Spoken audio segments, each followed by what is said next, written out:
Hi, my name is Ashish, and in this video we will see Azure AD Identity Protection. To begin with, Azure AD Identity Protection would give us the advanced detection and remediation of identity-based risk to protect the Azure AD identities and applications. For instance, let's say we work for a small organization that has identities stored in Azure AD. There have been several recent incidents where identities were compromised. It's possible that sensitive customer information was exposed.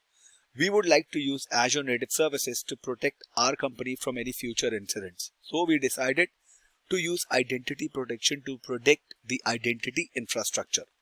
So in the coming videos, we'll explore what identity protection is and how to use it.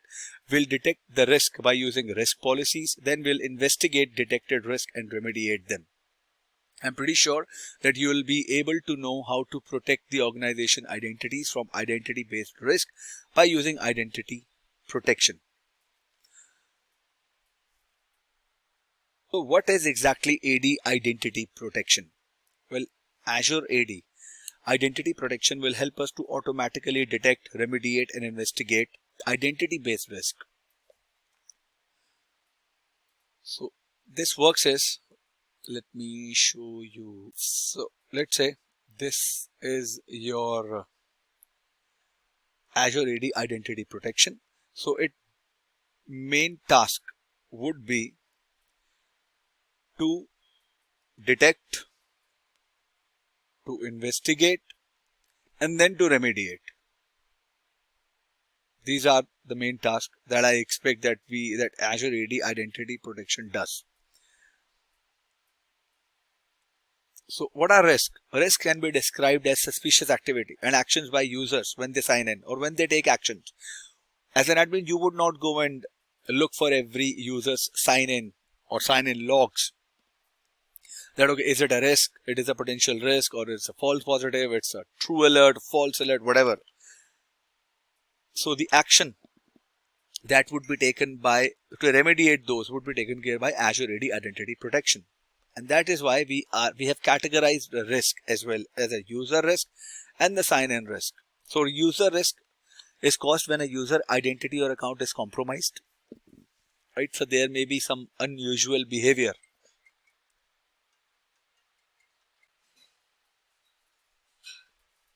right? So one risk would be the user risk.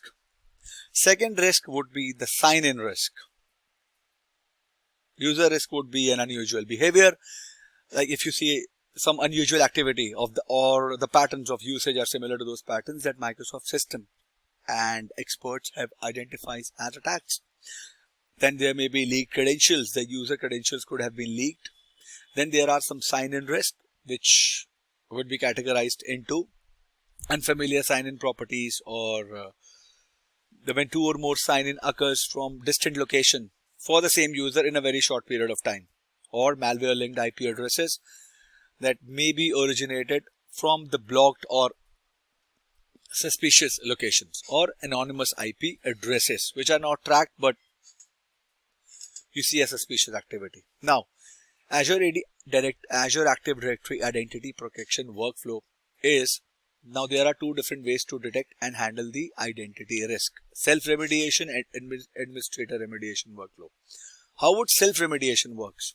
For example, now let's say this is an administrator. Now administrator configures the risk policies. Okay.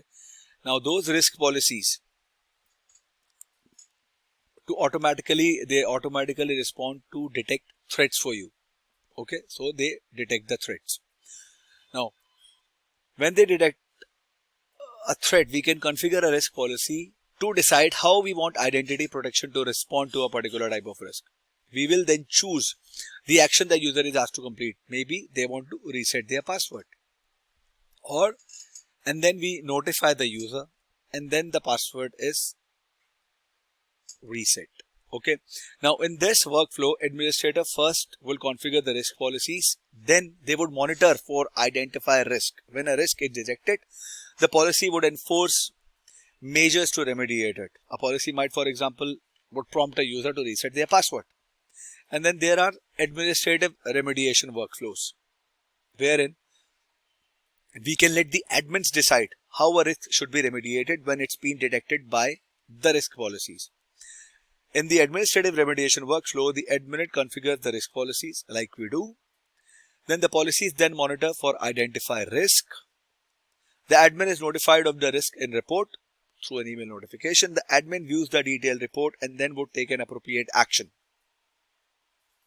And then admin can decide if it's a safe sign-in and accept the risk, or if it's a bad sign-in or a suspicious sign-in, it can block it.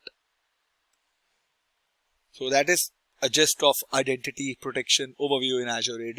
I hope this was informative for all of you guys. We'll continue discussing more about the Azure AD identity protection in the coming videos. If you have any further queries, please mention them in the comment section, and I'll see you guys in the next video. Thank you.